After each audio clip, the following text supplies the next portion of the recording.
एक तरफ खुशी है, जश्न है, त्योहार, सेलिब्रेशन है, दूसरी तरफ हताशा है, निराशा है। क्या वाकई इस आंदोलन से और सरकार के फैसले से न्याय हो पाया? जेपीएससी के चेयरमैन की और बाकी सदस्यों की नियुक्ति कब होगी और जो परीक्षाएं रद्द की गई हैं वो परीक्षाएं कब होंगी? अब आपने परीक्षाएं 14 परीक्षाएं रद्द कर दी। भुक्तभोगी कौन है? झारखंड का छात्र, मेरिट वाले छात्र, जिनको नौकरियां मिलनी है वो भुक्तभोगी है।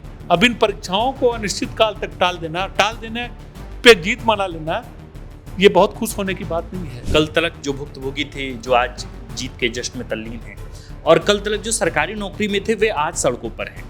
ये दोनों लोग इसलिए घात खाए बैठे लोग हैं क्योंकि सरकार ने ठीक से काम नहीं किया। अब आप रद्द करके निश्चिंत मत हो जाइए। 2 महीने 3 महीने एक टाइम फ्रेम तय कीजिए और उस टाइम फ्रेम के कंक्लूजन पे पहुंचिए कि हाँ, इतने लोग गलत तरीके से बहाल हुए थे, इतने तो लोग सही तरीके से बहाल हुए थे। अगर हुए थे तब इन 6 महीनों में ये सीआईडी की जिम्मेदारी तय होनी चाहिए कि नहीं होनी चाहिए, ये भी तो तय करना होगा मुख्यमंत्री को। ये भी इस हुकूमत को तय करना चाहिए कि भाई 6 महीनों में जांच क्यों रोकी तुम और क्यों नहीं पहुंचे तुम किसी निष्कर्ष। अगर ये जांच पूरी हुई होती तो नाकामी तो सिस्टम की है, नाकामी तो जांच एजेंसी की है। आपने कहा था कि 6 महीने में जांच पूरी कर लें। अगर जांच पूरी हो गई रहती और ये अगर आपने सेग्रीगेट कर दिया रहता, दूध का दूध पानी का पानी हो गया होता कि हाँ, इतने स्टूडेंट गलत तरीके से बहाल हुए हैं और इतने स्टूडेंट सही तरीके से हैं, तो आज जिन मेरिट वालों को रातों रात फैसले से झटके से सड़क पे आना पड़ा है, उनका जीवन तो बर्बाद हो गया। क्या अचानक सीआईडी के फाइंडिंग्स में सीएम हेमंत को या पूरी कैबिनेट को ऐसा कुछ तथ्य मिला, या फिर इस आंदोलन में इतनी ताकत थी, भीड़ बढ़ रही थी, दबाव बढ़ रहा था, सरकार की किरकिरी नेशनल मीडिया में हो रही थी, आम जनता सरकार पर थू-थू कर रही थी या सिस्टम पर थू-थू कर रही थी, इस वजह से ये फैसला लिया गया? क्या ये बच्चे 1932 अभ्यर्थी, हो सकता है कि इनमें से कई बच्चे पैरवी वाले हों, और हो सकता है या बहुत संभव है या इस बात की बिल्कुल गारंटी होगी कि उनमें से कई बच्चे बिल्कुल अपने मेरिट पर आए होंगे, इस बात में कोई दो राय नहीं। मैं कह रहा हूं कि अब इनके पास आखिरी विकल्प, चूंकि ये बार बार कह रहे हैं कि हम न्यायालय के शरण में जाएंगे, क्या न्यायालय के शरण में जाने से क्या कोई हल निकल सकता है? हालांकि इनकी नियुक्तियां सशर्त तरीके से हुई है। उसमें एक बात कहीं नियुक्ति पत्र में लिखा हुआ है कि अंतिम फैसले से बात प्रभावित होगी, लेकिन ये अंतिम फैसला किसका? न्यायालय का फैसला, सरकार। अंतिम फैसला सरकार का नहीं। कि इस मामले में सरकार ने भी जो फैसला लिया, ये तथ्य भी पेश करना पड़ेगा सरकार को न्यायालय में। तो अंतिम फैसला किसका? किस बिना पे आपने इतना बड़ा फैसला, कैसे फैसला लिया? अब तक आप इस आंदोलन में क्या नया देख पाए जो 25 वर्षों के झारखंड के अब तक के आंदोलन में नहीं थे? घर में बैठे हुए व्यक्ति ने भी, ड्राइंग रूम में बैठे हुए व्यक्ति ने या सड़क से गुजरते हुए व्यक्ति ने कोई दहशत नहीं महसूस की। इन आंदोलनों की आद ये थी कि किसी ने दहशत नहीं महसूस की, किसी को अनरेस्ट महसूस नहीं हुआ, सिवाय उनके जो हुकूमत में है। नमस्कार, द फोर्थ पिलर देख रहे हैं आप। हमारा नाम आकाश आनंद है। बीते 24 दिनों के आंदोलन के निष्कर्ष को अब पूरा भारत देख रहा है। एक तरफ खुशी है, जश्न है और त्योहार भी मन रहा है, जबकि दूसरी तरफ निराशा है, हताशा है, और सरकार के एक फैसले से जो नौकरी में चयनित लोग थे वे सड़कों पर आ गए हैं। अब सरकार के ऐलान के बाद, यानी कि जेएसएससी सीजीएल रद्द और जेपीएससी 14th जेपीएससी के रद्द के ऐलान के बाद से अब इस पूरे मसले को लेकर मीमांसा हो रही है, इस पर विवेचना विश्लेषण चल रहा है। लेकिन आज की इस वीडियो में हम उन तमाम मुद्दों को छूने की कोशिश करेंगे जो अब तक अनछुए हैं। मसलन ये कि क्या इस पूरे आंदोलन से या सरकार के फैसले से वाकई न्याय हो पाया? क्या वाकई आज के बाद या सरकार के ऐलान के बाद जेपीएससी जेएसएससी के तहत होने वाली तमाम परीक्षाओं में एक तरह से जो रिफॉर्म की बात कही जा रही थी, क्या वो रिफॉर्म, क्या वो पारदर्शिता अब दिखेगी? इन तमाम मसलों पर हम सर से बातचीत करेंगे। हमारे साथ बातचीत करने के लिए एज यूजुअल झारखंड के वरिष्ठ पत्रकार, रांची प्रेस क्लब के प्रेसिडेंट शंभुनाथ चौधरी सर हैं। सर, सबसे पहले तो बहुत स्वागत आपका। धन्यवाद आपका। मेरा सर पहला सवाल तो यही है, हम लोग तो लगातार बीते 22-24 दिनों से इस पूरे आंदोलन को देख भी रहे हैं, कवर भी कर रहे हैं। सरकार का एक तो ऐलान सामने है, दूसरी तरफ दो छात्र अलग अलग उठे हैं। एक तरफ खुशी है, जश्न है, त्योहार, सेलिब्रेशन है, दूसरी तरफ हताशा है, निराशा है। क्या वाकई इस आंदोलन से और सरकार के फैसले से न्याय हो पाया? देखिए, ये जो छात्र खुशी मना रहे हैं, जो जश्न मना रहे हैं, जो फैसला है, वो तात्कालिक तौर पर आप कह सकते हैं कि उनकी जो मांग पूरी हुई है तो एक न्याय हुआ है। लेकिन ये मुकम्मल न्याय जिसको संपूर्ण न्याय कहते हैं वो नहीं है। संपूर्ण न्याय क्या है? छात्रों की मांग क्या है कि हमारे हिस्से की जो नौकरी है वो हमको ईमानदारी से मिले। ये सिस्टम जो है, आपके पास जो रिक्त पद हैं वो नौकरियां हमको पूरी ईमानदारी के साथ, पूरी पारदर्शिता का पालन हो और उसके साथ हमको मिले।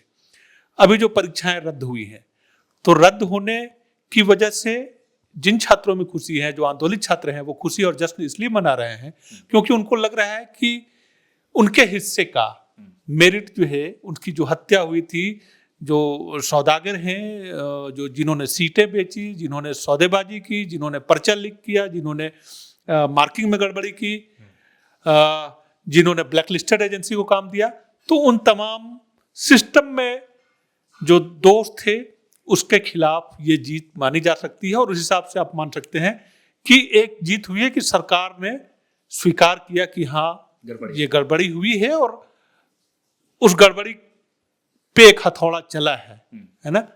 लेकिन दूसरी तरफ असल में न्याय तब होगा जब छात्रों को उनके मेरिट के अनुसार जगह मिल जाए, नौकरी मिल जाए। नौकरियां जो भी विज्ञापन में निकले वो हर मेरिट वाले जिसका हक बनता है उस नौकरी पे, उस हकदार के हिस्से नौकरी आए, तब न्याय होगा। और ये जैसे कल कैबिनेट की 4.5 घंटे की मीटिंग है, 2 फैसले, 3 मांगे थी इनकी। पहली मांग थी कि भाई परीक्षाएं रद्द करो, जो विवादित परीक्षाएं हैं, जिसमें सबसे प्रमुख परीक्षा जैसे सीजीएल की थी, और वो परीक्षाएं जो टीडीपीएल एजेंसी ने ली थी क्योंकि उन तमाम परीक्षाओं में गड़बड़ी की बात सामने आ रही थी। तो चलिए ये मांग तो पूरी हो गई छात्रों की कि हाँ, लेकिन दूसरी मांग थी इनकी कि सीबीआई जांच हो, जो गड़बड़ियां हो। सरकार उस पर सहमत नहीं है और इस बात को लेकर ये आंदोलन की भी बात कर रहे हैं। मैं ये समझता हूं कि सीबीआई जांच का क्या फलाफल आता है या सीबीआई जांच से क्या नतीजा आता है। सरकार का तर्क है कि इससे पहले भी सीबीआई की जांच हो रही है या पूरे देश में होती है, तो कोई बहुत ठोस नतीजे सामने आते हो और हमारी एजेंसी विफल है, ऐसा नहीं है। सरकार का ये तर्क है, मैं अपनी बात नहीं कह रहा। ठीक है, सीबीआई को थोड़ा लोग विश्वसनीय मानते हैं, कम से कम राज्य की एजेंसियों की तुलना में विश्वसनीय मानते हैं। तो एक मुद्दा ये है। तीसरा मुद्दा रिफॉर्म का है, जो सबसे इंपॉर्टेंट मुद्दा है, जिसको कि सबसे कम तरजीह दिया जा रहा है, जिस पर सरकार आसानी से राजी हुई और कहा कि हाँ रिफॉर्म के लिए हम ये कदम उठाएंगे। असल न्याय तब होगा जो रिफॉर्म के बिंदु हैं उसका सख्ती से पालन हो। आप ये 2 फैसले तो एक बार कागज में लेने का था, परीक्षाएं रद्द करना है, आज कैबिनेट बैठी 4.5 घंटे में डिसीजन हो गया। रिफॉर्म आप रातों रात नहीं ला सकते। रिफॉर्म के लिए आपको लंबी कसरत, लंबी कवायद करने की जरूरत है। परीक्षा के कैलेंडर सही समय पे आए, उस कैलेंडर के अनुसार परीक्षाएं हो, ईमानदारी से उसके मार्किंग हो और सही समय पे बहालियां हो। यहां तो स्थिति ये होती है कि विभागों में पद रिक्त पड़े हैं, विभाग यदि याचना तक नहीं भेजते हैं, रिक्विजिशन तक नहीं भेजते हैं कि हमारे यहाँ जो रिक्त पद रिक्त पड़े हैं, तो पड़े हैं, सालों से खाली पड़े हैं पद, तो उनको कैसे भरा जाए। इस दिशा में ये आंदोलन अगर इस दिशा में सफल हो तो आंदोलन को भी सफलता मानेंगे। ठीक है, सरकार ने एक संकल्प जताया है, लेकिन इन संकल्पों को डेडलाइन में, तारीखों में बांधने की जरूरत है कि हाँ, हम आज जेपीएससी खाली हो गया है पूरी तरह, भाई आपने परीक्षाएं रद्द कर दी। अब इस बात का जवाब कौन देगा कि जेपीएससी के चेयरमैन की और बाकी सदस्यों की नियुक्ति कब होगी और जो परीक्षाएं रद्द की गई हैं वो परीक्षाएं कब होंगी। अब आपने परीक्षाएं 14 परीक्षाएं रद्द कर दी, भुक्तभोगी कौन है? झारखंड का छात्र, मेरिट वाले छात्र, जिनको नौकरियां मिलनी है वो भुक्तभोगी है। अब इन परीक्षाओं को अनिश्चित काल तक टाल देना पे जीत मना लेना, ये बहुत खुश होने की बात नहीं है। खुश होने की बात तब है, वास्तविक खुशी तब होगी जब जो रिक्तियां हैं, जो परीक्षाएं स्थगित हुई हैं, उनको टाइम बाउंड तरीके से उस पर अमल होना चाहिए। भाई नौकरियां, जो परीक्षाएं होनी थी, सबके डेट्स जो हैं वो अनाउंस थे। अच्छा, अब दूसरी तरफ आप बात ये भी कह रहे हैं कि भाई जेएसएससी सीजीएल हो, सिविल जज की परीक्षा हो, एपीओ की परीक्षा हो, एफआरओ की परीक्षा हो, बाकी तमाम परीक्षाएं हैं जिसमें कई छात्र ऐसे हैं या बल्कि बहुत संख्या में मैं मानता हूं कि बड़ी तादाद में छात्र ऐसे हैं जिन्होंने मेरिट के बूते सफलता हासिल की है। किसी ने पीटी में सफल थे, और एक परीक्षा में सफल होना आज की तारीख में जितनी भीड़ है और जितना कंपटीशन है और जो लेवल है, कितनी रातें, कितने दिन, कितने बरस, उम्र के कितने लम्हे, बेशकीमती लम्हे कुर्बान लोगों ने किए हैं, युवाओं ने, तो उसका निरर्थक चला जाना भी नाइंसाफी है। इस बात को समझिए, ये असली नाइंसाफी है कि जिन्होंने पूरी पढ़ाई की, पूरी अपनी जवानी कह लीजिए कि झोंक दिए। कई लोग तो ऐसे हैं कि जो उम्र की आखिरी दहलीज पे खड़े हैं, तो ऐसे लोगों का क्या होगा। और जो परीक्षाएं कैंसिल हुई है, इसकी वजह से अब अगली परीक्षा आप अनाउंस करेंगे, इसकी वजह से जो जिनकी उम्र खत्म हो गई उनके साथ कैसे न्याय होगा, इसका भी मैकेनिज्म ढूंढना होगा।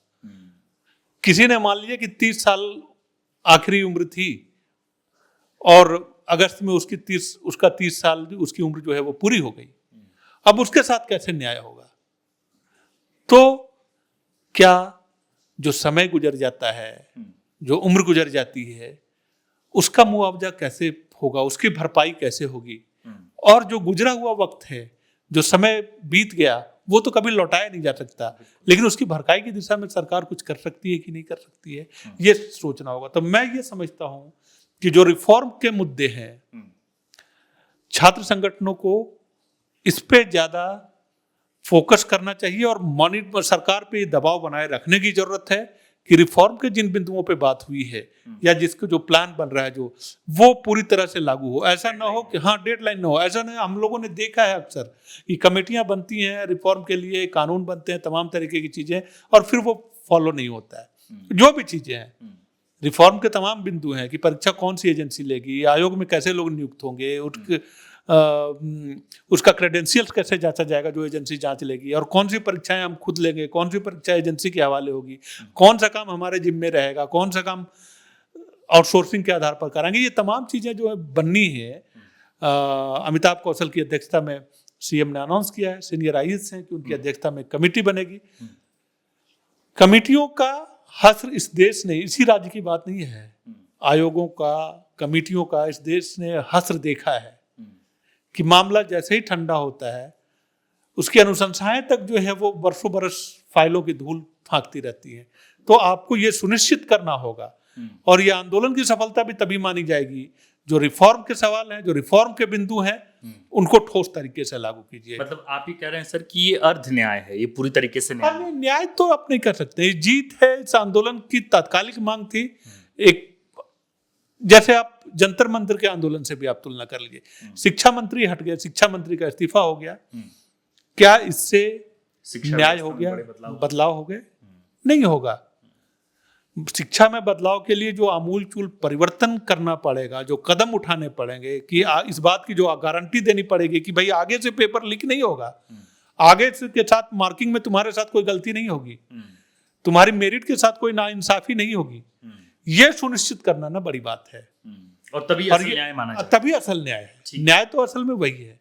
ये जीत मान लीजिए आप, इस छात्र आंदोलन की तात्कालिक जीत है, और ये जीत भी जरूरी थी क्योंकि सरकारों पे दबाव सरकारों को महसूस करना चाहिए, और वो भी गाफिल भी नहीं रहना चाहिए। गाफिल भी नहीं है बहुमत की सरकारों पे कि आप उनकी चिंताओं से, कि किसी भी परीक्षा में, छोटी सी परीक्षा में भी अगर नाइंसाफी होती है, पेपर लीक होता है, तो उसकी वजह से मेरिट की जो हत्या होती है और सरकारें जो नजरअंदाज कर देती हैं, तो इस आंदोलन की सफलता इस मायने में है कि इसने सरकार पे दबाव बनाया कि भैया अगर हमारे साथ नाइंसाफी होगी, अन्याय होगा, तो हम चुप नहीं बैठेंगे और फिर सड़कों पे आएंगे। तो ये भय कायम होना बहुत जरूरी था।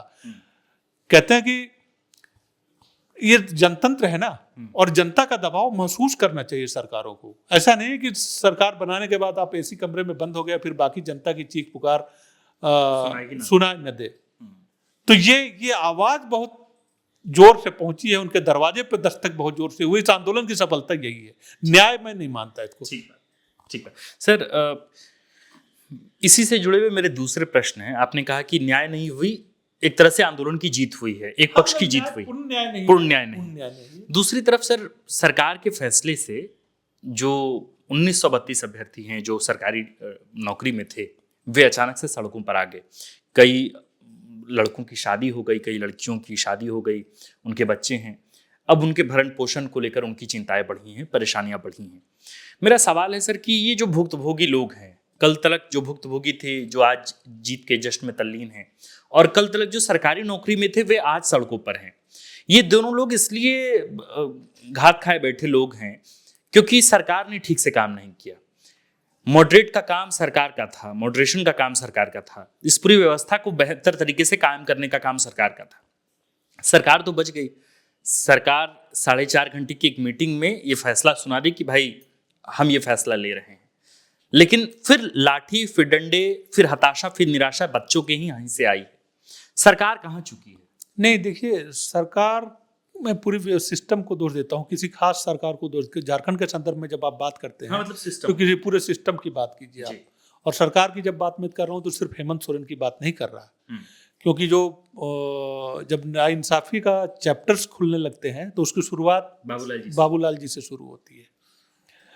तो बात निकलेगी तो पीछे तलक भी जाएगी, है ना, दूर तलक तो जाती ही है बात, पीछे तक भी बात जाएगी।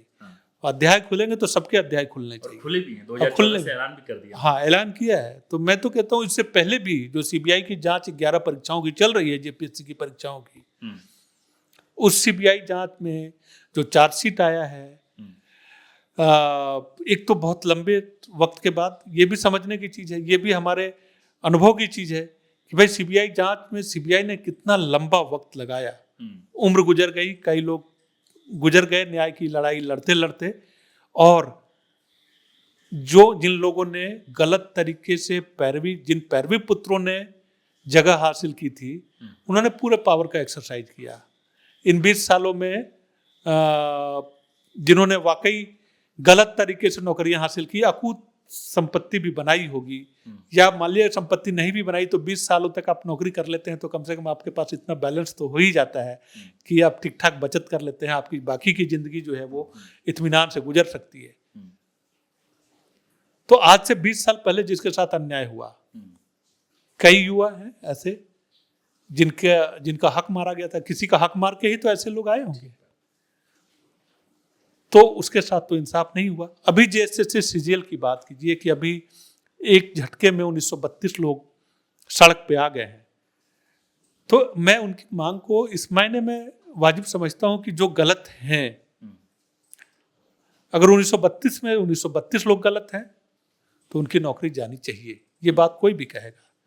लेकिन अगर उसमें 700 लोग, 800 लोग, 900 लोग अगर सही हैं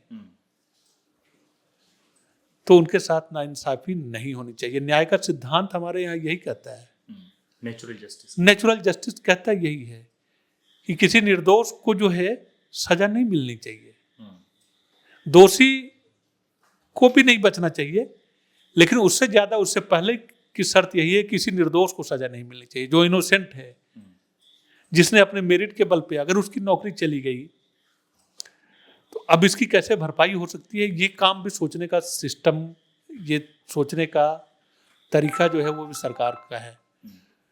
और मैं ये समझता हूँ कि अगर उसमें सीआईडी जांच चल रही थी या जो भी जांच चल रही है, वो उस जांच को अब आप रद्द करके निश्चिंत मत हो जाइए। 2 महीने 3 महीने एक टाइम फ्रेम तय कीजिए और उस टाइम फ्रेम के कंक्लूजन पे पहुंचिए कि हाँ, इतने लोग गलत तरीके से बहाल हुए थे, इतने तो लोग सही तरीके से बहाल हुए थे। अगर हुए थे तब हुए थे तो उनकी वापसी कैसे होगी, उनको न्याय कैसे मिलेगा, ये सोचना चाहिए, किसी भी सिस्टम को सोचना चाहिए। नहीं कर पाए, सीआईडी की जांच इतनी लंबी चली, एसआईटी की जांच इतनी लंबी चली, ये सेग्रीगेट ही नहीं कर पाए कि कौन लोग इसमें पैरवी पुत्र थे या कौन लोगों ने पैसे के बल पे जगह बनाई और कौन लोग मेरिट में थे। ये सेग्रीगेट करना इतना मुश्किल हो गया। हाँ, यही है कि देखिए, जब जांच पे भरोसा इसीलिए पैदा नहीं होता है ना, सरकार की एजेंसियों पे, तमाम एजेंसियों की वही हालत है कि भाई आप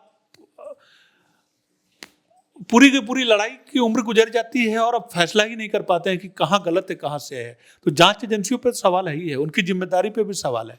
और जांच ऐसी हो कि भाई अब आप जांच कर रहे हैं इस मामले की, सीआईडी लगातार रेड मार रही है, भाई ये सक्रियता क्यों नहीं दिखी इससे पहले? अब आज अभी आप जेसीसी के दफ्तर में सुधीर गुप्ता से आप बातचीत कर रहे हैं या वहां छापेमारी हो रही है। इन 6 महीनों तक क्या हुआ?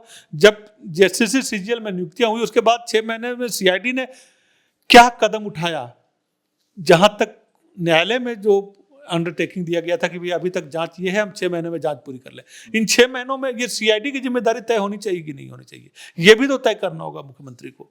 ये भी इस हुकूमत को तय करना चाहिए कि भाई 6 महीनों में जांच क्यों रोकी तुमने और क्यों नहीं पहुंचे तुम किसी निष्कर्ष पे। अगर ये जांच पूरी हुई होती तो नाकामी तो सिस्टम की है, नाकामी तो जांच एजेंसी की है। बिल्कुल आपने कहा था कि 6 महीने में जांच पूरी कर लें, अगर जांच पूरी हो गई रहती और ये अगर आपने सेग्रीगेट कर दिया रहता, दूध का दूध पानी का पानी हो गया होता कि हाँ इतने स्टूडेंट गलत तरीके से बहाल हुए हैं और इतने स्टूडेंट सही तरीके से हैं, तो आज जिन मेरिट वालों को रातों रात एक फैसले से झटके से सड़क पे आना पड़ा है, उनका जीवन तो बर्बाद हो गया। तो जांच एजेंसी की जिम्मेदारी कहां तय हुई? जांच एजेंसी पर निगरानी रखने की जिनकी जिम्मेदारी थी, उनकी जिम्मेदारी कहां तय हुई? जांच एजेंसी भी तो किसी न किसी विभाग के अंतर्गत काम करती है ना, तो उस विभाग की और उस विभाग के मंत्री की जिम्मेदारी कहां तय हुई? तो ये समझने की जरूरत है। अन्यथा सिस्टम जब दबाव में ऐसे अचानक जब भी फैसले होंगे तो किसी के साथ इंसाफ होता हुआ दिखेगा और कईयों के साथ नाइंसाफी भी होगी। यही से सर सवाल मैं उठाना चाहता हूं कि आपने कहा कि सीआईडी पर भी हुकूमत को नजर रखनी चाहिए थी कि भाई फाइंडिंग्स क्यों नहीं आ पाए ऐसा समय। मेरा सवाल ये कि क्या अचानक सीआईडी के फाइंडिंग्स में सीएम हेमंत को या पूरी कैबिनेट को ऐसा कुछ तथ्य मिला, या फिर इस आंदोलन में इतनी ताकत थी, भीड़ बढ़ रही थी, दबाव बढ़ रहा था, सरकार की किरकिरी नेशनल मीडिया में हो रही थी, आम जनता सरकार पर थू-थू कर रही थी या सिस्टम पर थू-थू कर रही थी, इस वजह से ये फैसला लिया गया? क्या लगता है इसके पीछे? नहीं, देखिए, मुख्यमंत्री ने कल कहा कि जो फाइंडिंग्स है वो बताया नहीं जा सकते हैं, लेकिन संकेत गड़बड़ी के हैं बड़े पैमाने पे। तो ये जो संकेत अब आए, कल सीआईडी की छापेमारी हुई और अब जांच में जब तेजी आई, तब ये संकेत आपको मिले। इन 6 महीनों में तो नहीं मिले। तो सीआईडी की जिम्मेदारी क्यों नहीं तय हुई? जिम्मा किसका था? यही बात मैं कह रहा हूं कि हो सकता है कि बात बड़े पैमाने पे गड़बड़ी की बात सामने आई हो। अब क्या आई है, जब तक निष्कर्ष सामने नहीं आता है पब्लिक डोमेन में, तब तक कहना मुश्किल है। लेकिन अगर मान लिया कि बड़े पैमाने पे गड़बड़ी की बात थी, तो अगर ये तथ्य जो है पहले उजागर हो गए रहते हैं, न्यायालय में ये बात समर्पित, चार्जशीट जो है वो फाइनल जमा हो गया रहता, तो ये नौबत तो नहीं आती कम से कम। और जो लोग हैं सड़क पे, जिन्होंने नौकरियां, कई लोग हैं ऐसे जो दूसरी नौकरियों में थे, ऐसे लोग आए हैं, मतलब कई के वीडियोस आ रहे हैं जो सेंट्रल, अब उनको कैसे मानेंगे? जिन्होंने रेलवे की नौकरियां हासिल की थी या दूसरी नौकरियां हासिल की थी और अच्छी जगहों पे काम कर रहे थे, लगा कि हाँ अपने राज्य में नौकरी मिल रही है या ये नौकरी बेहतर है, ये समझ के आए, उनका क्या होगा? क्या उनमें भी मेरिट नहीं है? और अगर आप ये कहते हैं कि नहीं, जब न्याय की बड़ी लड़ाई होती है तो थोड़ा कुर्बानी, तो कुर्बानी, एक आदमी की भी कुर्बानी, अगर उस दर्द को देखिए, आप ऐसे मसले को देखिए, जब किसी राजनेता के खिलाफ कार्रवाई होती है, किसी मामले में कोई फंसता है, तो उसकी नाइंसाफ, उसके प्रति होने वाली नाइंसाफी, या लगता है कि यहाँ हमको फंसाया गया है, वो पूरे जनता का मुद्दा बन जाता है, पब्लिक का मुद्दा बन जाता है, पब्लिक सेंटिमेंट का मामला बन जाता है। और यहाँ 1932 में चाहे जितने मेरिट वाले हों, मैं नहीं जानता जितने लोग हैं, लेकिन उनकी नाइंसाफी का मुद्दा भी जो है वो जनता का मुद्दा नहीं बन पाएगा। एक एक आदमी का दर्द अगर आप भोगिए, तो जो राजनेता है, जो बड़े लोग हैं, उनका दर्द है, और बाकी एक आदमी जो सड़क पे आया, उनका दर्द नहीं है। तो ये भी समझने की जरूरत है भाई, उनको भी इंसाफ मिलना चाहिए। और ये जिम्मेदारी सरकार की है कि एक व्यक्ति के साथ भी नाइंसाफी ना हो, उसके साथ अन्याय ना हो, उसके साथ इनजस्टिस ना हो। तो अब आगे वैकल्पिक रास्ता क्या है सर? क्या ये बच्चे 1932 अभ्यर्थी, हो सकता है कि इनमें से कई बच्चे पैरवी वाले हों, और हो सकता है या बहुत संभव है या इस बात की बिल्कुल गारंटी होगी कि उनमें से कई बच्चे बिल्कुल अपने मेरिट पर आए होंगे, इस बात में कोई दो राय नहीं है। मैं कह रहा हूं कि अब इनके पास आखिरी विकल्प, चूंकि ये बार बार कह रहे हैं कि हम न्यायालय के शरण में जाएंगे, क्या न्यायालय के शरण में जाने से क्या कोई हल निकल सकता है? क्या कोई रास्ता? मतलब देखिए, अगर आप नजीर देखेंगे तो जेपीएससी 1-2 के तहत जो अधिकारी नियुक्त हुए थे, जिनकी नियुक्ति पर सवाल उठे थे, जिनकी बर्खास्तगी तक हो गई थी, जिनका सस्पेंशन तक हो गया था, न्यायालय में गए तो उनको जीत मिली, वापस से वो नौकरियां हासिल हुई। अब तो न्यायालय में आप किस तरीके से प्रमाण रखते हैं, कैसी बात रखते हैं, इस पर डिपेंड कर, कैसे तथ्य रखते हैं, इस पर डिपेंड करता है। तो आखिरी उम्मीद तो सबकी न्यायालय ही है। अब कोर्ट जाते हैं, हो सकता है कि कोर्ट से इनको, हालांकि इनकी नियुक्तियां सशर्त तरीके से हुई है, उसमें एक बात कही, नियुक्ति पत्र में लिखा हुआ है कि अंतिम फैसले से बात प्रभावित होगी, लेकिन ये अंतिम फैसला किसका? न्यायालय का फैसला, सरकार अंतिम फैसला सरकार का नहीं। कि इस मामले में सरकार ने भी जो फैसला लिया है, तो ये तथ्य भी पेश करना पड़ेगा सरकार को न्यायालय में। तो अंतिम फैसला किसका? किस बिना पे आपने इतना बड़ा फैसला लिया? कैसे फैसला लिया? अगर आपने गड़बड़ियां पाई तो न्यायालय को, अब मामला तो एक तरीके से सब जुडिशरी है ना। न्यायालय ने कहा कि हाँ, फैसले के अंतिम फैसले से प्रभावित होगी। किसके अंतिम फैसले से? न्यायालय के अंतिम फैसले से। तो न्यायालय का अंतिम फैसला नहीं आया है, तो इस बात को समझ, तो न्यायालय में जाएंगे लोग, गुहार लगाएंगे। और ये चुनौती तो जांच एजेंसी पर भी होगी कि भाई पहले तो आपने कहा कि नहीं, कोई हमारी फाइंडिंग्स में कहीं कोई ऐसी गड़बड़ियां सामने नहीं आई है, इनकी नियुक्ति दी जा सकती है, और अब इन्हीं के जांच के आधार पर सरकार ने इनकी परीक्षा रद्द कर दी। तो सवाल तो जांच एजेंसियों से भी होगी कि भाई आप अलग अलग फाइंडिंग्स कैसे दे रहे हैं? बिल्कुल, यहाँ जो आंदोलन कर रहे थे छात्र, उनकी बात है, ये बात तब से उठा रहे हैं कि गड़बड़ी हुई है, गड़बड़ी हुई है, गड़बड़ी हुई है। आप मानने को तब तैयार नहीं थे, और जब उन्होंने पूरी ताकत के साथ राजधानी की सड़क पे उतर के ये बात कही, तब आप बात मानने को तैयार होते हैं। तो अगर ये बात जिन छात्रों ने गड़बड़ी के मुद्दे उठाए थे उस समय, अगर उसी समय इसका निराकरण हो गया रहता, और जो आशंकाएं थी, जो प्रमाण इन्होंने दिए थे, अगर मुकम्मल तरीके से जांच हो गई होती उसी समय, तो आज ये हसर नहीं होता। आज जिनके साथ नाइंसाफी हुई है उनके साथ नहीं होता। आज ये इतने लोग सड़क पे नहीं आते। जो जिनकी नौकरियां गई हैं, वो भी आप इन्हीं छात्रों के भाई हैं। इस बात को समझने, उन्हीं के भाई बहन हैं, वो कोई दूसरे नहीं हैं। हम झारखंड की संतान है, तो वो भी झारखंड की संतान है, या कहीं की भी संतान हो, किसी जिसका भी जो हक है, जैसे भी उनकी नौकरी का जाना नाइंसाफी तो है। अगर आप सोचिएगा व्यक्तिगत तरीके से, इंडिविजुअल तरीके से सोचेंगे, तब आपको समझ में आएगा कि किसी के हिस्से क्या आया।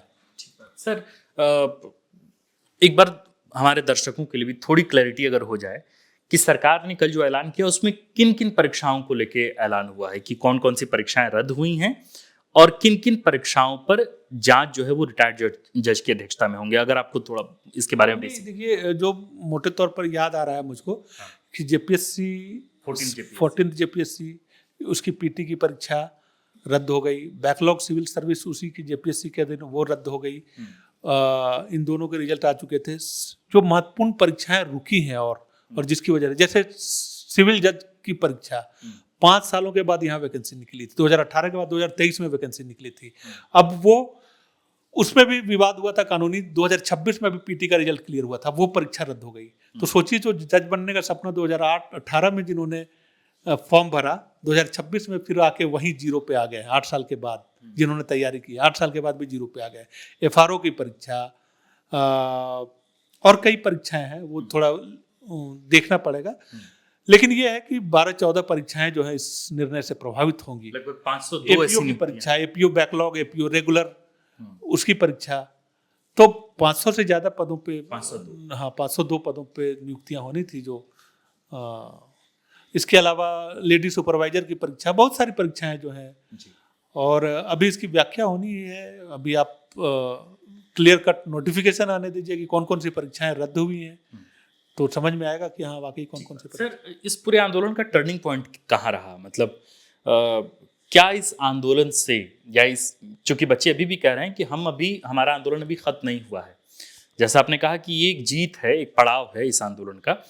तो अभी मैं पीयूष से भी बात कर रहा था, जो इस आंदोलन को लीड कर रहे थे, रविंद्र से भी, दोनों से मैंने बात किया फ़ोन पे। उन्होंने कहा कि हमारे आंदोलन को ख़त्म समझा जाए ऐसा नहीं है। हम अभी सीबीआई जांच पर भी अड़े हुए हैं, और रिफॉर्म पर भी अड़े हुए हैं, और एज के मसले पर भी हम अभी अड़े हुए हैं, और हम जो बिंदुवार तरीके से जो मांग कर रहे थे, उस पर हम रिटेन चाहते हैं सरकार से। क्या मतलब इसके बाद ही एक तरह से ये टर्निंग पॉइंट होगा जेपीएससी, जेएसएससी के सुधार की पूरी व्यवस्था को लेके? इसे तभी समझा जाए, या फिर इसे अभी समझा जाए कि इस ऐलान के बाद ही एक तरह से ये टर्निंग पॉइंट रहा आंदोलन? नहीं, टर्निंग पॉइंट सिस्टम के हिसाब से इसको टर्निंग पॉइंट माना जा सकता है। सिस्टम को एक ऐसी चोट पड़ी है, अभी तक जो बेफिक्र होके, बेपरवाह होके जिस तरीके से लोग अंधेरगर्दी मचाते थे, वहां पे कंट्रोल लगेगा, लगाम लगेगा, इस बात की उम्मीद जगी है। हालांकि जो भ्रष्टाचार करने वाले लोग हैं, ऐसी लाइलाज बीमारी हो गई है ये कि वो अपना ढर्रा जो है, अपना तर्ज तरीका जो है वो आसानी से बदलते नहीं है। भ्रष्टाचार के रूप हमने देखे हैं कि एक रूप में बंद होता है तो दूसरा रूप अख्तियार कर लेता है। हालांकि मुख्यमंत्री ने कहा कि ऑपरेशन शुरू हुआ है तो ये ढंग से ऑपरेशन हो इस बार। बस यही है, मुख्यमंत्री ने जो बात कही है, अपने शब्दों पे अगर डटे रहे और ऑपरेशन अगर बहुत कायदे से हो, और 2014 से आपने बात कही, अगर वाकई ये इंसाफ हो जाए तो ये बहुत बड़ा, मैं समझता हूँ कि ये बहुत क्रांतिकारी कदम होगा। तो टर्निंग पॉइंट अगर ये है कि जो शब्द हैं मुख्यमंत्री के, अगर उन शब्दों का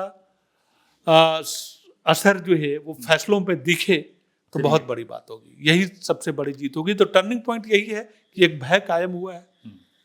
परीक्षाओं में जो लोग गड़बड़ियां करते थे, आंदोलन की ताकत झारखंड, आंदोलन की ताकत बहुत बाद महसूस की, और आंदोलन से उपजी हुई पार्टी की हुकूमत है और उसने भी समझा कि हाँ, आंदोलन की ताकत क्या होती है। ये बहुत बड़ी बात है। एक और सवाल, मतलब एक तरह से जब इस आंदोलन की शुरुआत हुई, इसके बाद बीच में जब इस आंदोलन ने रफ्तार पकड़ा, तिरंगा यात्रा, श्रद्धांजलि यात्रा, सद्भावना यात्रा, न्याय यात्रा, तमाम तरह की यात्राएं हुई, छात्र लगातार आंदोलन कर रहे थे, कई बच्चे भूख हड़ताल पर थे, उन सब की तबीयत बिगड़ी, कई अस्पताल में भर्ती हुए। अभी 3 ऐसे अभ्यर्थी हैं जो भी भूख हड़ताल पर हैं, उन्होंने भूख हड़ताल तोड़ा नहीं है और वो अभी भी मंच पर हैं, आंदोलन में शामिल हैं। मैं कह रहा हूँ कि जब शुरुआत में हम लोग विवेचना विश्लेषण इस आंदोलन के मध्य में कर रहे थे, तब आपने कहा था कि सरकार की इमेज पर डेंट है। क्या सरकार के ऐलान के बाद क्या उस डेंट पर लिपापोती हो गई है, या फिर वो डेंट इतना गहरा है कि उसकी छाप चुनाव तक भी पहुंचेगी? 2029 में चुनाव है, क्योंकि कोई भी मसला गैर राजनीतिक नहीं होता, हर चीज में पॉलिटिक्स तो होती ही है। नहीं, आप देखेंगे कि इससे पॉलिटिकल नुकसान नहीं हुआ है हेमंत सोरेन को। हेमंत सोरेन की सरकार को इस फैसले से, जो सख्त फैसला लिया है, ये छात्रों के हक में फैसला है, तो इससे पॉलिटिकल नुकसान नहीं है सरकार को, बल्कि सरकार कदम उठाए, सख्ती से साहसिक कदम उठाए, और इसके बाद अभी तो टाइम है इनके पास, 2.5 साल 3 सालों का टाइम है, और परीक्षा की ऐसी व्यवस्था कायम कर दे तो गेन होगा ना। क्योंकि झारखंड के छात्र तो नाइंसाफी देखते आए हैं 20 सालों से, 25 सालों से, तो पॉलिटिकली कोई सरकार को नुकसान हुआ है ऐसा मैं नहीं मानता।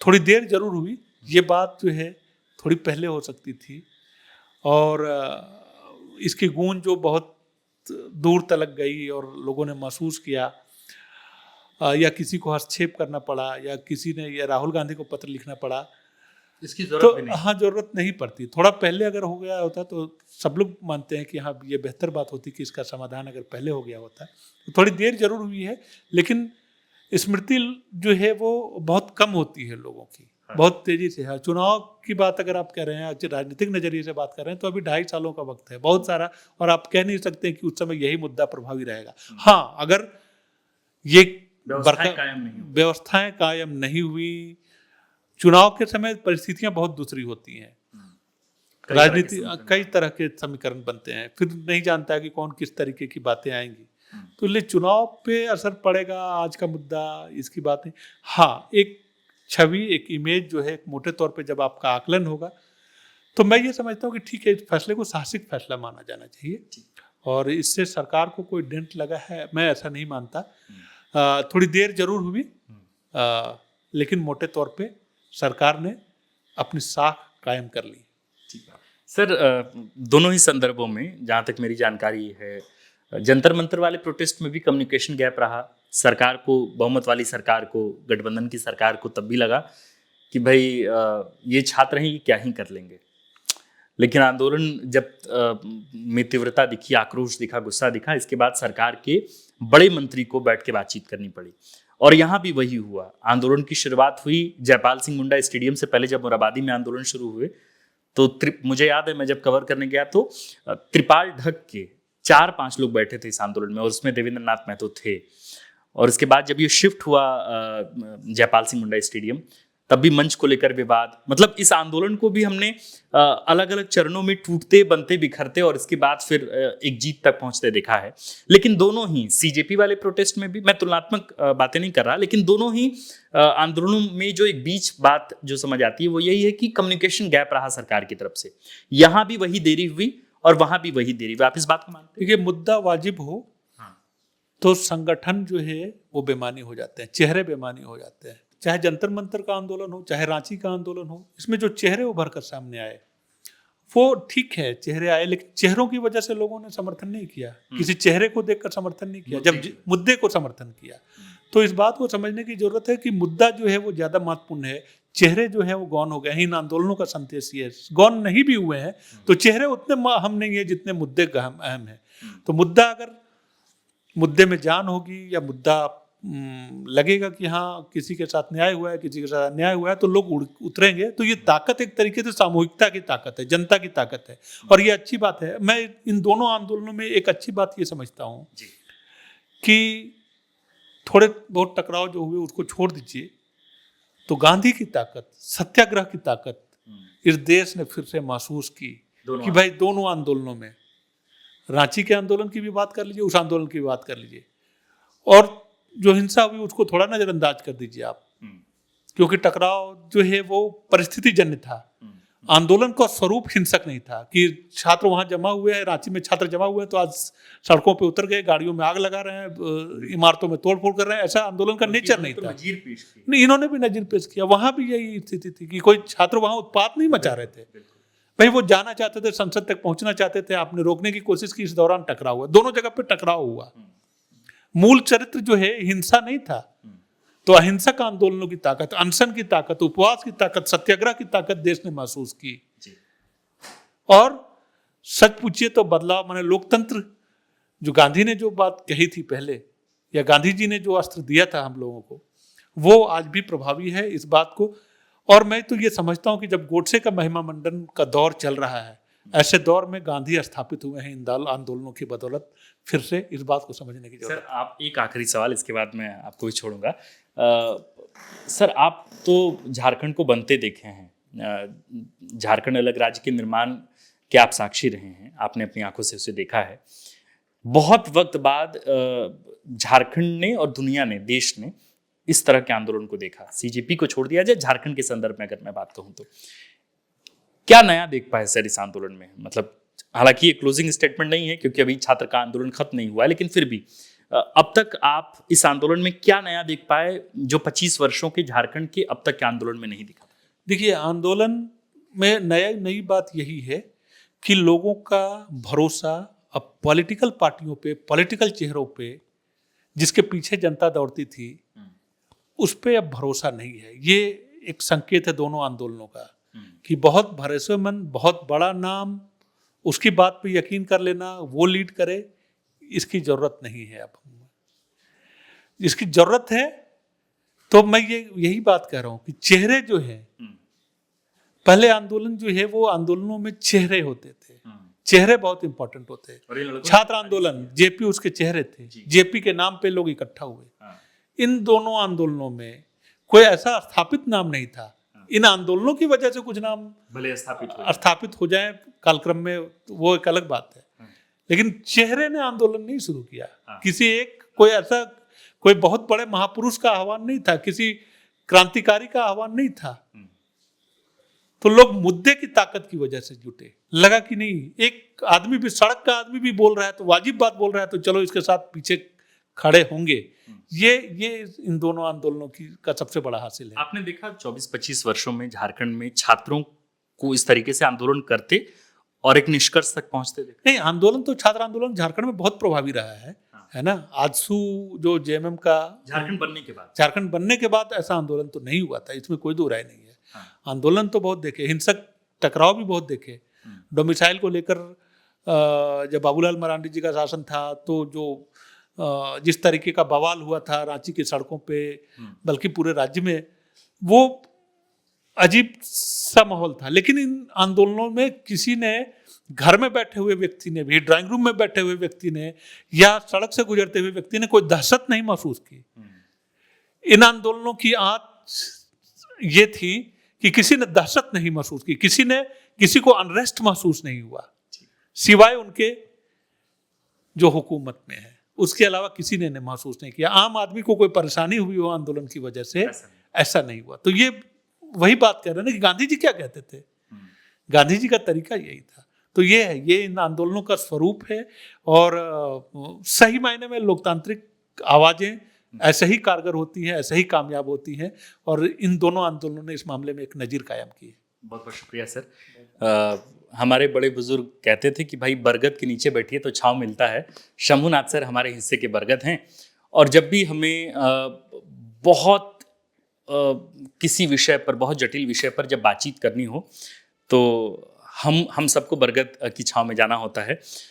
हाँ, इस आंदोलन को लेकर जितने अलग अलग, हालांकि अभी बहुत से अनछुए पहलू हैं जिस पर तो ससमय बात होगी ही, वक्त के साथ और बातें होंगी। सरकार के नोटिफिकेशन आने का भी इंतजार है। हालांकि मुख्यमंत्री ने जब कहा है ऑफिशियली, तो जाहिर है कि उनकी बात में दम है। मुख्यमंत्री राज्य के मुखिया खुद हैं, वो जब कह रहे हैं तो उससे इतर तो बात नहीं होगी। छात्र अभी भी कह रहे हैं कि रिटर्न में हमें चाहिए। छात्र अभी सीबीआई की मांग पर अड़े हुए हैं। देखना होगा कि इसके बीच का क्या रास्ता निकलता है। सरकार के रिप्रेजेंटेटिव्स भी लगातार, जो आंदोलनरत छात्र हैं, उनसे मिले। कल रात ही जब मैं 1:30 बजे रात में प्रोटेस्ट साइट पर था, तब दीपिका पांडे सिंह जो ग्रामीण विकास मंत्री हैं, स्वास्थ्य मंत्री इरफान अंसारी, दोनों लोग प्रोटेस्ट साइट पर आए थे। देवेंद्र नाथ महतो की मौजूदगी थी, जयराम महतो की उपस्थिति थी। इन तमाम लोगों से बातचीत कर बीच के रास्ते पर बात हो रही थी कि क्या विकल्प निकाला जा सकता है। हालांकि इस आंदोलन को लेकर जितनी बातें हो सकती थी वो बातें हमने की हैं। आगे जो कुछ नई डेवलपमेंट्स होंगी इस आंदोलन पर, उस पर भी हम इसी तरीके से विस्तार पूर्वक बातचीत करते रहेंगे। आप देखते रहिए द फोर्थ पिलर। हमारा नाम आकाश आनंद है, कैमरे के पीछे विक्की, और हमारे साथ बातचीत करने के लिए मौजूद थे झारखंड के वरिष्ठ पत्रकार व रांची प्रेस क्लब के president Shambhunath Chaudhary sir. Sir शुक्रिया आपका। बहुत धन्यवाद आपका।